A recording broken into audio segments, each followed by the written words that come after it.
নমস্কার।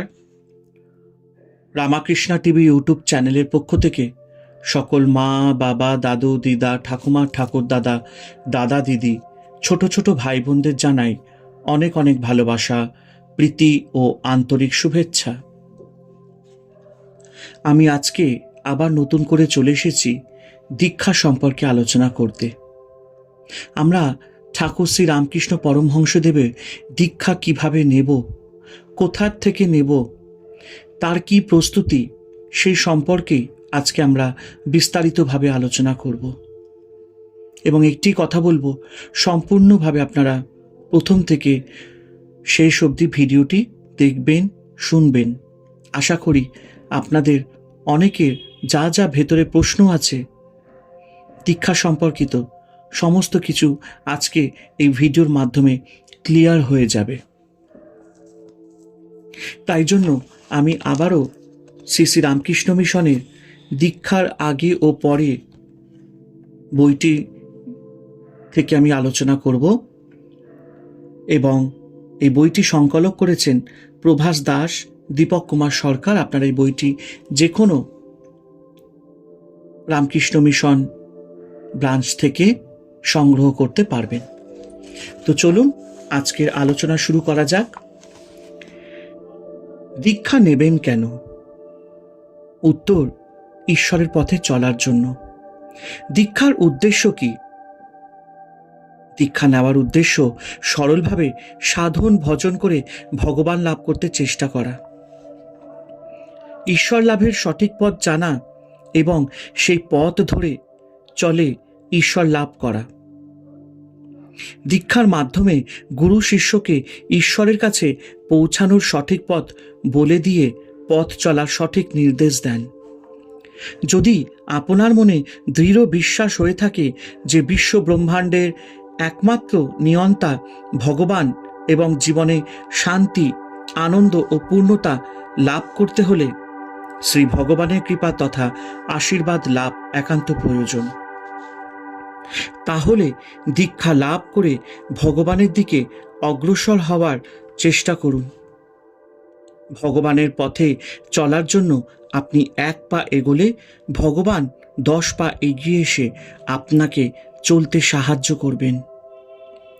দীক্ষা নেবার আগে নিজের মনকে প্রস্তুত করুন। আপনার পরিচিত অনেকে দীক্ষা নিয়েছে, সেই জন্য আপনিও দীক্ষা নেবেন, বা কোন পূজায় ভোগ রান্না অধিকার কোনো পূজায় ভোগ রান্নার অধিকার লাভের জন্য দীক্ষা নেবেন, এই রকম মনোভাব নিয়ে দীক্ষা নেবেন না।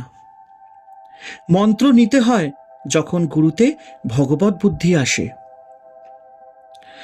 10 জনে নিচ্ছে, আমিও নিচ্ছি, ওতে কিন্তু কিচ্ছুই হবে না। নিষ্ঠা চাই ভেতরে।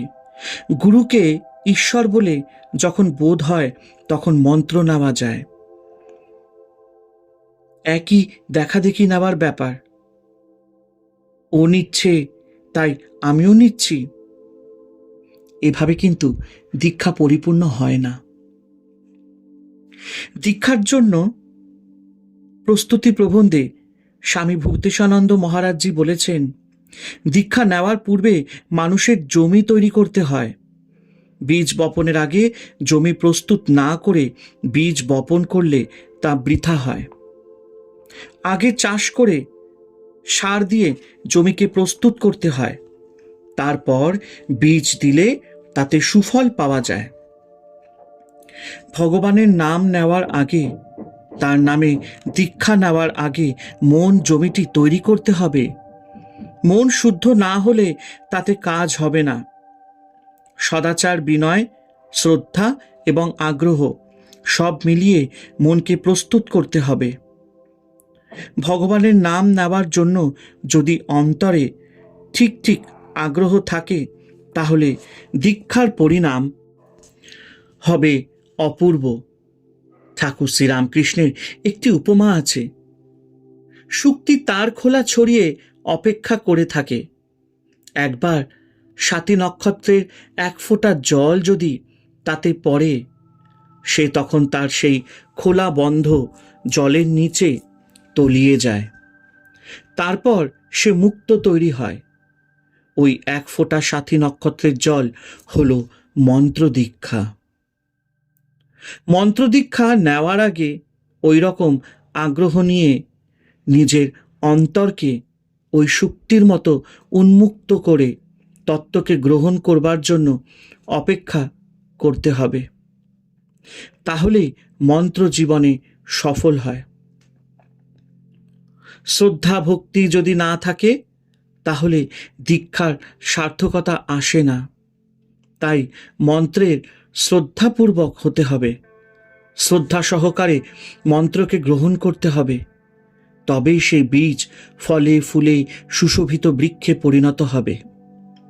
সুতরাং মনে রাখতে হবে, দীক্ষার আগে প্রস্তুতি একান্ত প্রয়োজন। বস্তুত প্রস্তুতি ছাড়া কোনো কাজই হয় না। শাস্ত্রে বলা হয়েছে, দীক্ষার্থী গুরুর কাছ থেকে আদর্শটি নেওয়ার জন্য সেবাপরায়ণ হয়, বিনীত হয়ে অহেতুকী ভক্তি নিয়ে নিজের জীবনকে শুদ্ধ পবিত্র করে যাবে। শাস্ত্রে প্রস্তুতির কথা কেন এত করে বলা? এই জন্য যে এটি জীবনের একটি অমূল্য ক্ষণ। যখন ভগবানের নাম আমাদের কাছে এসে উপস্থিত হচ্ছে, ক্ষেত্র তৈরি হলে ভগবানের নামে অনুরাগ আসে।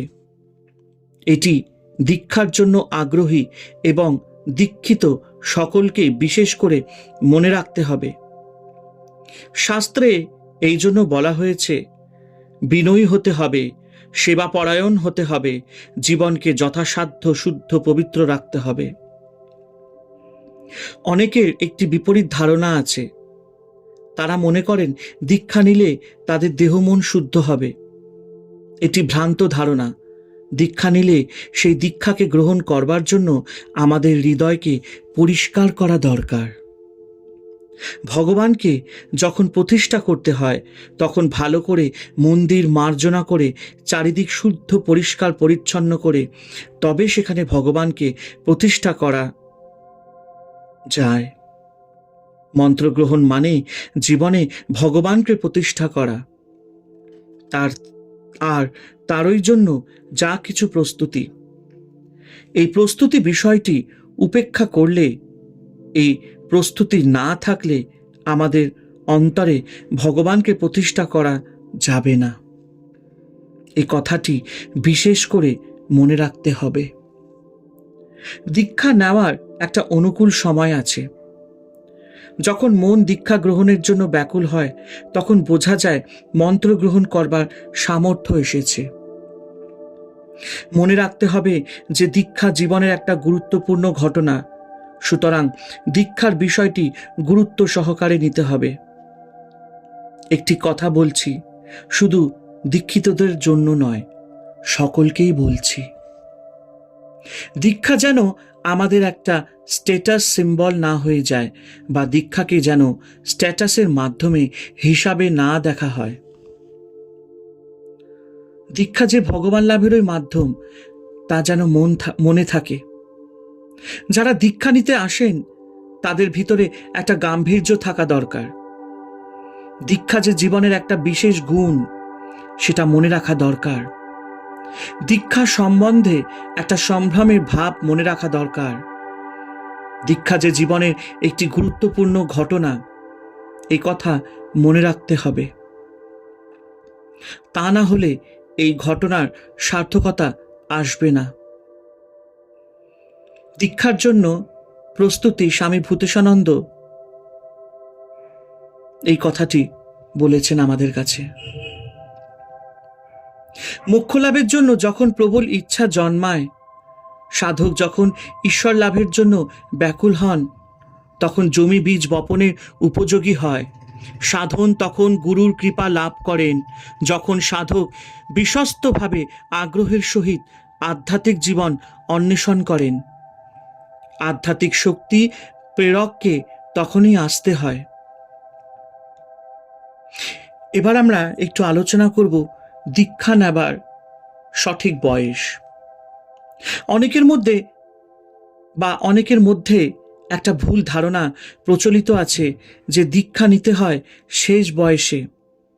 অর্থাৎ সংসারের সব কাজকর্ম শেষ হয়ে গেলে যখন শরীর এবং মন দুই অচল হয়ে পড়ে, তখনই দীক্ষা নেওয়ার সময়।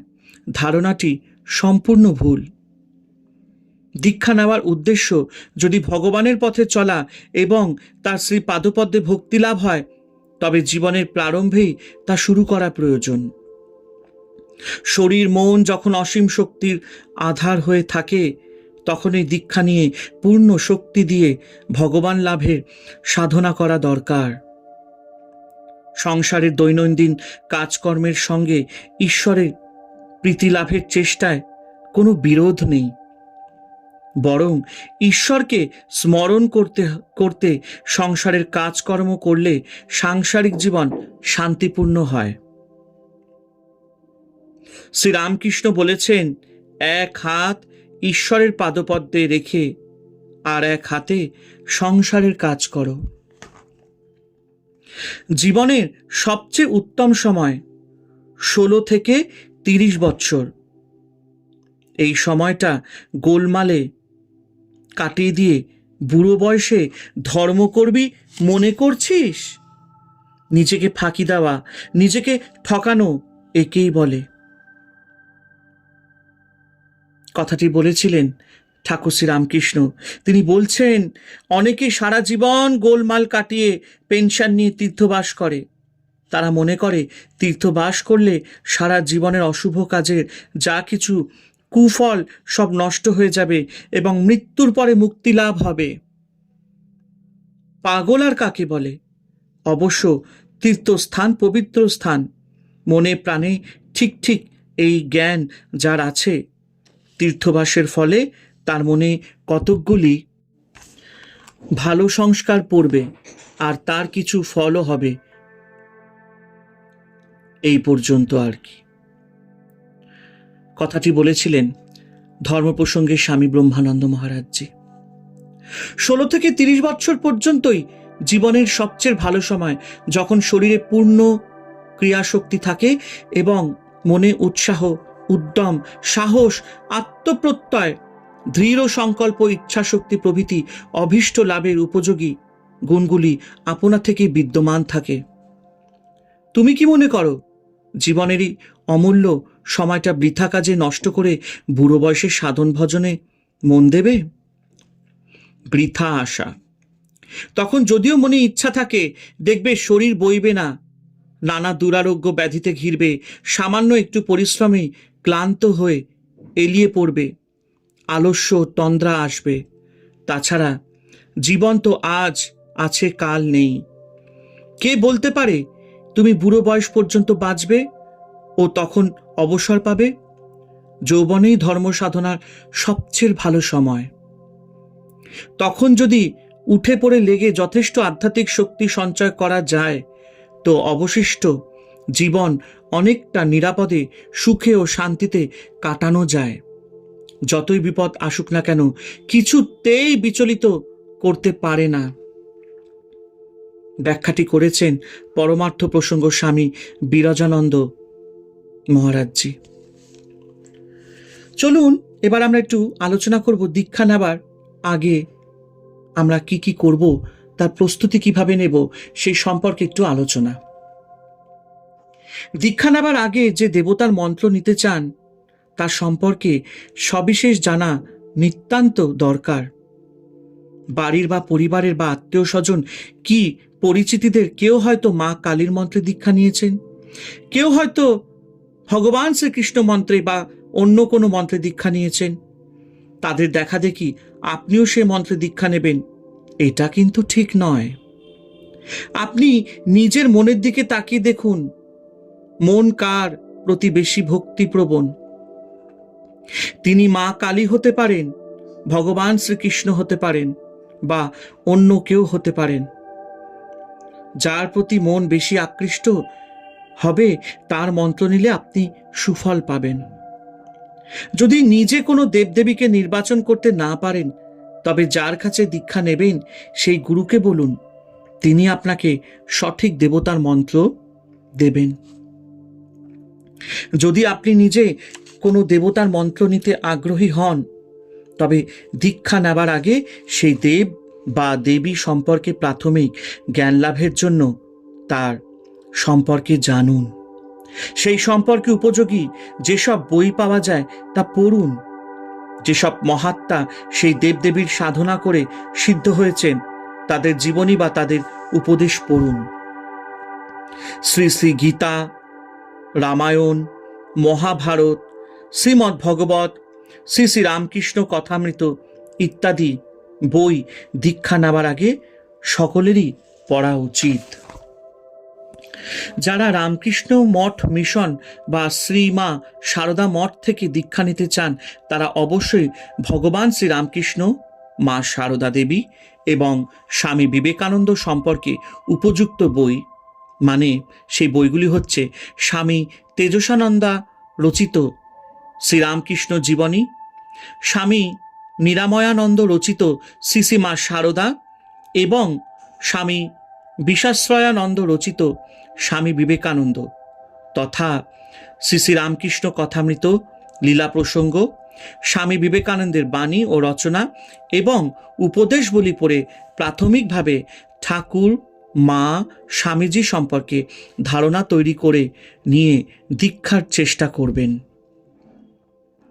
শ্রী শ্রী রামকৃষ্ণ, শ্রী শ্রী মা সারদা দেবী এবং স্বামী বিবেকানন্দের লৌকিক পরিচয়ের বাইরে যে সত্যকার পরিচয় সে সম্বন্ধে অবহিত হতে হবে। দীক্ষা নেবার ইচ্ছে হলে বেলুর মঠ বা বেলুর মঠের কোনো শাখা কেন্দ্র বা রামকৃষ্ণ বিবেকানন্দ ভাব প্রচার পরিষদের কোনো কেন্দ্রের যেটা আপনার কাছাকাছি তার সঙ্গে নিয়মিত যোগাযোগ রেখে চলতে হবে এবং সেখানকার সাধু মহারাজ বা ভাব প্রচার পরিষদের ভক্তদের সঙ্গে দীক্ষার বিষয় কথাবার্তা বললে তারাই আপনাকে সঠিক পথের সন্ধান দেবেন। অর্থাৎ আপনার বাড়ির কাছে বা আপনার নিয়ারেস্ট লোকেশনে রামকৃষ্ণ মিশন আশ্রমের যে কোনো ব্রাঞ্চ বা শাখাতে আপনারা যাবেন, সেখানকার মহারাজজিদের সাথে অবশ্যই আপনারা আলোচনা করবেন দীক্ষা প্রসঙ্গে এবং তারাই আপনাকে সঠিক তথ্য দিতে পারবেন কিভাবে আপনি সেই রামকৃষ্ণ মিশনের দীক্ষা নিতে পারবেন এবং তার জন্য কি কি প্রস্তুতি আপনাকে নিতে হবে। তাই জন্য আপনার বাড়ি সাপোজ ধরুন XYZ এরিয়াতে আছে এবং আপনার বাড়ির কাছ থেকে বেলুর মঠ অনেকটা দূর, আসতে খুব সময় লাগবে। তার জন্য আপনাকে কি করতে হবে, আপনি এটাও দেখে নেবেন যে আপনার লোকেশনের চারিপাশে বা সামনাসামনি রামকৃষ্ণ মঠ কোথায় আছে। আপনারা সেখানে গেলেও ওখানকার মহারাজজিদের সাথে আপনারা আলোচনা করে তাদের সাথে দেখা সাক্ষাৎ করে আপনারা সেই ব্রাঞ্চ থেকেও আপনারা ঠাকুর শ্রী রামকৃষ্ণের দীক্ষা নিতে পারবেন। দীক্ষার আগে কিছুদিন বেলুর মঠে এবং দক্ষিণেশ্বরে ভবতারিণী মন্দিরে পঞ্চবটী তথা শ্রী শ্রী রামকৃষ্ণের সাধনপুত স্থানে নিয়মিত যাতায়াত এবং মন্দিরের বিভিন্ন দেবালয় নিত্য পূজিত দেবদেবী ও শ্রীরামকৃষ্ণ, শ্রী শ্রী মা ও স্বামীজি সহ অন্য শ্রীরামকৃষ্ণ পার্ষদদের সাধনস্থল দর্শন করা এবং সেখানে প্রণাম ও ভক্তি লাভের প্রার্থনা করা কল্যাণকর। বেলুর মঠে সশক্তিক স্বপার্ষদ শ্রীরামকৃষ্ণ সর্বক্ষণ বিরাজিত। সম্ভব হলে গঙ্গা স্নান করে দীক্ষা গ্রহণ করা ভালো। গঙ্গা স্নান যদি সম্ভব না হয় অবশ্যই সমস্ত শরীরে এবং মাথায় গঙ্গা জলের স্পর্শ দেওয়া উচিত। দীক্ষার ব্যাপার এইরূপই, হাসপাতালে নাম লেখা হয়ে গেলে রোগীর আর করার কিচ্ছু থাকে না, এই লেখানটাই মুশকিল। দীক্ষা তোমার হবেই হবে যদি তুমি পিছু পা না হও। তবে দেরি হওয়া, নানা বিঘ্ন হওয়া মন্দ নয়, তাতে আগ্রহ বাড়ে। আর যথারীতি সাধন ভজনের অভ্যাস আগে করিতে না পারিলে দীক্ষার ফল কিছুই অনুভূত হয় না। সাধন করা নিয়ে কথা, দীক্ষার জন্য তা আটকায় না। তাকে ভাবিতে, তার কথা স্মরণ করিতে তো কেহ বাধা দিচ্ছে না। আর সহস্র কাজের মধ্যেও আমরা যেমন নিজের নাম কখনো ভুলিয়া যাই না, নামটিও আমার ইষ্টের নাম, আমার প্রিয়তমের নাম হিসাবে মনে রাখিলেই হয়। এই ব্যাখ্যাটি করেছেন স্বামী প্রেমেশানন্দজি, এবং এই ব্যাখ্যাটি পাওয়া গেছে তার পত্র সংকলন থেকে। এবার আমরা একটু আলোচনা করব দীক্ষার প্রকারভেদ। শাস্ত্রে 3 প্রকার দীক্ষার কথা বলা হয়েছে। শাস্ত্রে 3 প্রকার দীক্ষার কথা বলা হয়েছে: শাম্ভবী, শাক্তি এবং মান্ত্রী। শাম্ভবী দীক্ষায় শ্রী গুরুদর্শন, স্পর্শন বা সম্ভাষণ, প্রণামাদি মাত্রেই জীবের তৎক্ষণাৎ জ্ঞান উদয় হয়। শাক্তি দীক্ষায় গুরু দিব্যজ্ঞান সহায় শিষ্যের ভিতর নিজ শক্তি প্রবিষ্ট করিয়ে শিষ্যের প্রাণে ধর্মভাব জাগ্রত করে দেন। লোকোত্তর পুরুষগণ মন্ত্রদীক্ষা ব্যতীত শিষ্যের ভিতর শক্তি সঞ্চার করিয়া শাক্তি এবং শাম্ভাবী দীক্ষাও দেন। মান্ত্রী দীক্ষায় মণ্ডল অঙ্কন, ঘট স্থাপন এবং দেবতার পূজাদির পরে শিষ্যের কর্ণে মন্ত্র দান করেন গুরু। দীক্ষার তাৎপর্য। ঈশ্বরের নামকে বলা হয় মন্ত্র। অনেক নাম, মন্ত্রও অনেক। সেই মন্ত্র নির্ভর করে ঈশ্বরের যে বিশেষ ভাবমূর্তিকে ভক্ত আরাধনা করতে পছন্দ করেন তার উপর। দীক্ষা দান কালে গুরু শিষ্যকে মন্ত্র দান করেন। ভক্তের ইষ্টদেবের অস্তিত্ব ওই মন্ত্রের ভিতর কেন্দ্রীভূত করা হয় একটি শব্দ সংকেতের আকারে। এই শব্দ সংকেতগুলি মুনি ঋষিগণের গুরুতম আধ্যাত্মিক অনুভূতি প্রকাশ করে। মন্ত্র জপের সময় মন্ত্রের অর্থের উপর ধ্যান করার অর্থই এই যে নাম জপের সময় সাধককে ঈশ্বরের উপস্থিতি অনুভব করার চেষ্টা করতে হয়। দীক্ষাদান কালে এই মন্ত্রের সাহায্যে গুরু আধ্যাত্মিক শক্তি প্রেরণ করেন। মন্ত্রে যে শক্তি সঞ্চারিত করা হয়েছে নাম জপের দ্বারা তা শিষ্যের মধ্যে প্রকট হয়। ব্যাখ্যাটি করেছিলেন স্বামী প্রভাবানন্দ মহারাজজি। পরিব্রাজিকা মোক্ষপ্রাণা বলেছেন, তোমরা দীক্ষা গ্রহণ করো কিন্তু দীক্ষার গুরুত্বটা বোঝো না এবং বুঝতে চাও না। দীক্ষা গ্রহণ করার পূর্বে এবং পরে যে মানসিক প্রস্তুতির প্রয়োজন সে বিষয়ে তোমরা সচেতন নও। ফলে দীক্ষা গ্রহণ করার পরেও মনের উন্নতি সাধনের কোনো চেষ্টা দেখতে পাওয়া যায় না। আধ্যাত্মিক জীবনে দীক্ষার একটি বিশেষ গুরুত্ব রয়েছে। শ্রী গুরুর মুখোচ্চারিত শ্রী ভগবানের পবিত্র নামযুক্ত মহামন্ত্র জপের দ্বারা মনের আবিলতা দূর হয়, মন শুদ্ধ পবিত্র হয়। সেই শুদ্ধ পবিত্র মনে শ্রী ভগবান প্রতিবিম্বিত হন। দীক্ষার প্রয়োজনীয়তা। দীক্ষার প্রয়োজনীয়তা, কেন দীক্ষা নেব, প্রয়োজনটাই বা কি? খুব সুন্দর টপিক এবার আমরা আলোচনা করব। এটি কিন্তু মন দিয়ে সবাই শুনবেন। প্রেমী পুরুষ প্রেমানন্দ মহারাজজি বলেছেন, এই প্রসঙ্গে স্বামী প্রেমানন্দজি মহারাজের একটি উপদেশ স্মরণীয়। দীক্ষার প্রয়োজন আছে, তোমাকে একটা পথ ধরে চলতে হবে। গুরু দীক্ষার মাধ্যমেই সেই পথ দেখিয়ে দেন। শাস্ত্রে গুরুকরণের কথা আছে, আর শাস্ত্রের আদেশ মানতে হয়। গুরুকরণ ছাড়া ঈশ্বর লাভ হয় না। কিন্তু মনে রেখো, গুহক কথা হলো ঈশ্বরের জন্য ব্যাকুলতা। এই ব্যাকুলতা লাভই হলো এক মহৎ সৌভাগ্য। অযাচক বলেছেন, জীবন ও জগতের সমস্যা যতদিন থাকবে ততদিন সাধনার প্রয়োজন থাকবে, আর সাধনার প্রারম্ভের নামটি হলো দীক্ষা। সন্ন্যাসী দীক্ষা নেন, ব্রহ্মচারী নৈষ্ঠিক ব্রহ্মচর্যে দীক্ষা নেন। সেরকম গৃহী গৃহকে যথার্থ শান্তিময় করার জন্য দীক্ষা নেন। পশু জীবন মনুষ্য জীবন ছাড়িয়ে দেব জীবনের মাধুরী নেমে আসে দীক্ষিত গৃহের সংসারে। দীক্ষা তথা সাধনা সাধারণ গৃহীদেরও জন্য, কারণ গৃহস্থাশ্রমকে বাদ দিয়ে সমাজ জীবনে কোনো সত্যের সমগ্র প্রতিষ্ঠা ঘটতে পারে না। দীক্ষার পর গৃহকর্মাদি সবই করেন, কিন্তু সংন্যস্ত হয়ে, ঈশ্বর নির্ভর হয়ে, সাধনাশ্রয়ী হয়ে। স্বামী স্ত্রীর একত্র দীক্ষা। স্বামী স্ত্রী একমত হলে তবে ধর্মলাভ হয়। খুব সুন্দর কথা বলেছেন শ্রীশ্রীমা সারদা দেবী। আমি আবারও বলছি, স্বামী স্ত্রী একমত হলে তবে ধর্মলাভ হয়। জীবনের সকল ধর্মকর্মে স্ত্রীকে সঙ্গে নিয়ে চলার জন্য হিন্দু শাস্ত্রে পত্নীকে সহধর্মিণী বলে।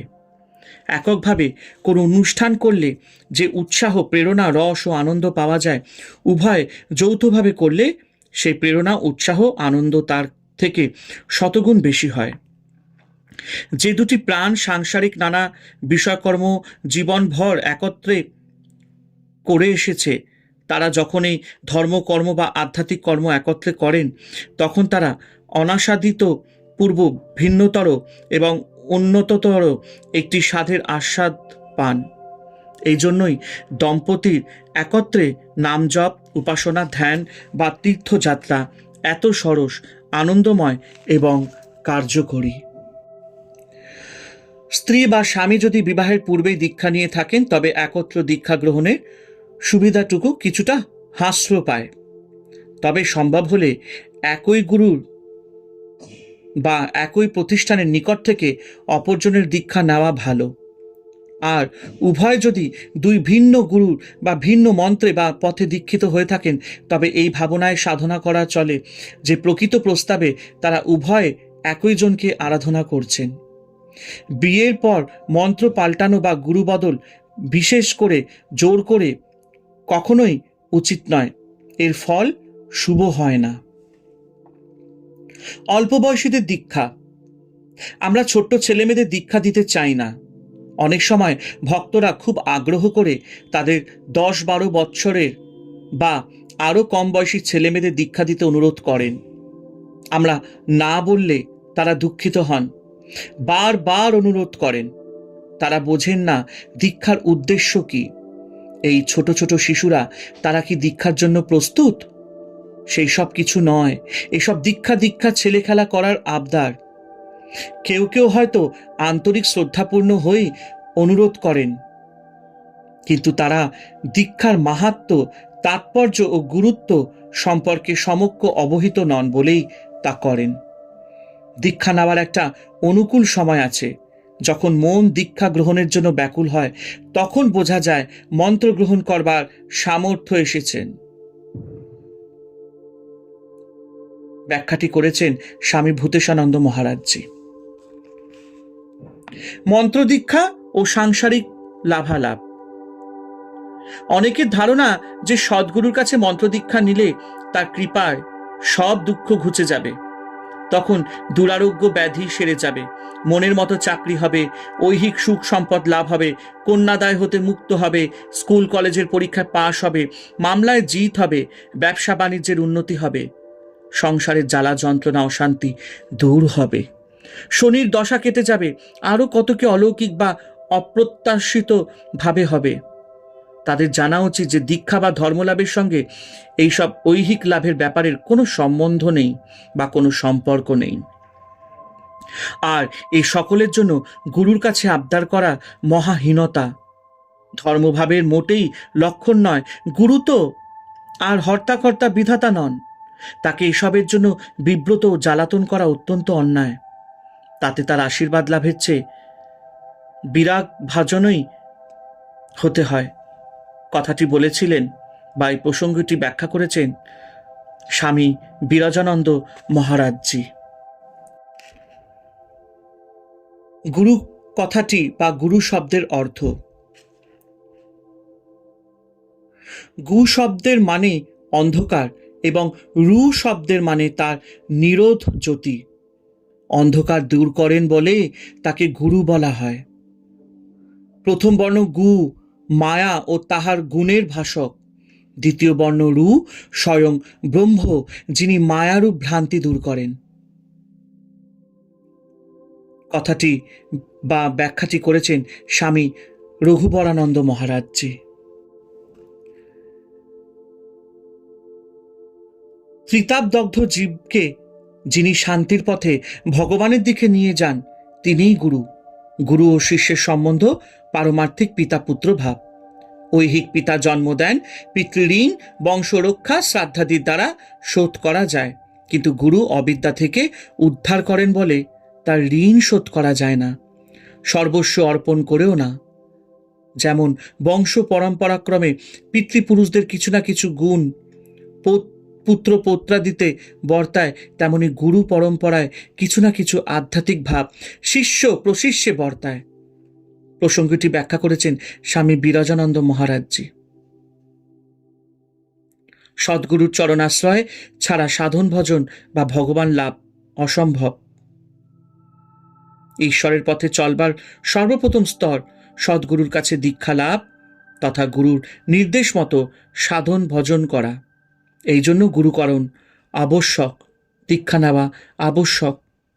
গুরু শুধু এই জীবনের সঙ্গী নন, তিনি জন্মান্তরের সঙ্গী। যতদিন ঈশ্বর লাভ না হয় ততদিন গুরু কৃপা এবং গুরুর আশ্রয় একান্ত প্রয়োজন। ইষ্ট লাভ হলে গুরু ইষ্টে লয় হয়ে যান। যাদের জীবনে একবার গুরু লাভ হয়েছে, যতদিন তাদের ঈশ্বর লাভ না হচ্ছে ততদিন বা তত জন্মে তারা সেই গুরুর চরণাশ্রয় লাভ করেন। এই ক্ষেত্রে গুরু নির্দিষ্ট। এই জন্যই দেখা যায় সবার কাছে সবার দীক্ষা হয় না। সমর্থ গুরু তার জন্মান্তরের শিষ্যকে দর্শন মাত্রই চিনতে পারেন। গুরু শিষ্যকে ভগবানের কাছে পৌঁছবার সদর দরজা খুলে রাস্তা দেখিয়ে দিয়ে কিভাবে পথ চললে ঈশ্বরের কাছে পৌঁছানো যাবে তা বলে দেন। সদ্গুরুর কৃপা ছাড়া শিষ্যের দিব্যচক্ষু তথা দিব্য জ্ঞান লাভ অসম্ভব। তাই জন্য জীবনে দীক্ষার প্রয়োজনীয়তা খুব দরকার। সকলকে অনুরোধ করব, মনে যদি আসে যে গুরুর পথ নির্দেশে চলবেন, অবশ্যই দীক্ষার প্রস্তুতি নেওয়া শুরু করবেন। আশা করি আজকের ভিডিওটি আপনাদের সবার ভালো লাগলো এবং অনেকের মনে যা যা প্রশ্ন ছিল সেগুলো আজ আমরা নিশ্চয়ই এই ভিডিওর মাধ্যমে তা জানাতে পেরেছি। যদি কোনো ভুল ত্রুটি বলে থাকি আমাকে ক্ষমা করে দেবেন। আমি আমার বাবা মার কাছে ক্ষমা চেয়ে নিচ্ছি, আমি আমার ঈশ্বরের কাছে ক্ষমা চেয়ে নিচ্ছি।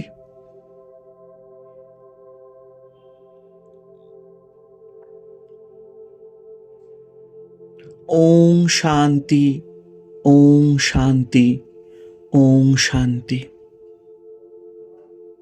রামাকৃষ্ণ টিভি ইউটিউব চ্যানেলকে সাবস্ক্রাইব করবেন, শেয়ার করবেন, আর এইরকমই সুন্দর সুন্দর ভিডিওর তথ্য পেতে গেলে অবশ্যই বেল আইকনটি প্রেস করে দেবেন।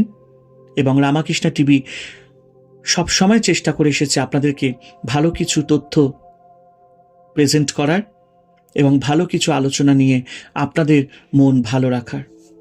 সবাই ভালো থাকবেন, আনন্দে থাকবেন। হরে কৃষ্ণ কৃষ্ণ কৃষ্ণ হরে হরে, হরে রাম রাম রাম হরে হরে। জয় শিব শম্ভু, জয় দেবী দুর্গা দুর্গতি নাশিনী, জয় মা কালী।